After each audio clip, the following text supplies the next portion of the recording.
I'm back in America. You know, you always talk about going overseas and coming back and people are like, oh, you must have had a great time. I did, but I'm glad to be back. Food's different, everything's different. Danny Willett must love being back too, back at Wentworth.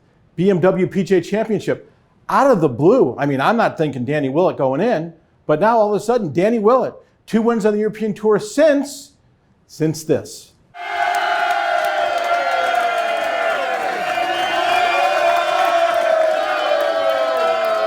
That's right, that was the celebration in 2016 when Danny Willett won the Masters. Then you go, well, where'd he go?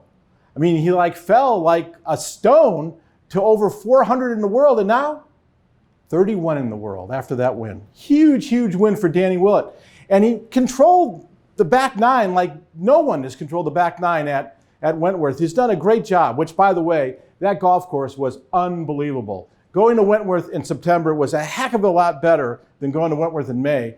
Talking to Ernie Els, who made the changes to that, he said, we tried and tried and tried to get them to make the change, but they wouldn't. But obviously the PGA Tour forcing the issue by moving the majors and everything else, that forced Keith Pelley at the European Tour to make the change. It's been great. Rory McIlroy shows up this year. You listen to him, you're like, oh, you know, player of the year, playing well, played well in Switzerland, lost in the playoff, stunk it up, at least the first round, came back. And this is the thing I want to say about Rory McIlroy. You know, there are a lot of times he would stink it up and then you couldn't find him. But he really hung in there, finished really well. What do we get for Rory McIlroy out of this? What we know is he's going to play 4 or 5 more times on the European Tour. So I can't give Wentworth as the baseline of what we're going to get. But I think Rory McIlroy is a different player than he was maybe over a year ago. Got a chance to talk to Ernie Els. He was there, made the cut, didn't play well 3 of the days, but he did play well the first day. But I didn't really care about how he played. As you know, he's going to be President's Cup captain. Got a chance to talk to him about, one, the 15th Club, which is this organization that works with these players in determining who they should or shouldn't pick. At least they give information. And then 2, his thoughts on Tiger Woods being a playing captain for the U.S. in Australia. Just in general, how much do what they provide do you help you in regards to what you got, your next step, which is actually your selection? Can't comment on that. You just hate this, but I just can't.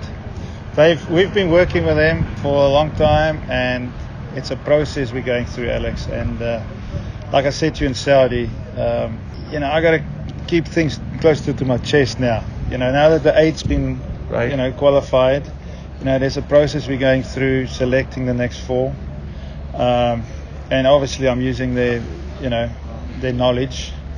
But I've got a feeling already what I want to do. The guys must just prove to me that Validate my thoughts. I hope he plays. You know, it'd be good for the event. It'd be good for, you know, for everybody. I mean, people want to see him play. People want to see him captain. I mean, he's too young to captain, I think. Masters champ, all of that. Go in and play. Be good. Yeah. Be good for the world.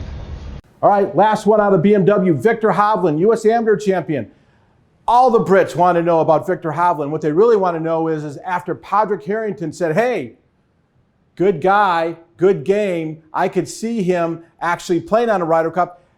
Actually, Harrington suggested to him that he should become a European Tour member so he could get points, so he could play on the Ryder Cup. This was the interview that we got after the first round in the scrum at Wentworth. The week after the U.S. Open, we were playing the Travelers in Connecticut, and he came up and just said you might want to take up an affiliate membership to be eligible for the Ryder Cup. How did you find playing with Padraig? Was it? No, it was fun. Yeah, I mean, he's obviously got a lot of experience, 3-time major champion, and just to kind of see what he does is really cool.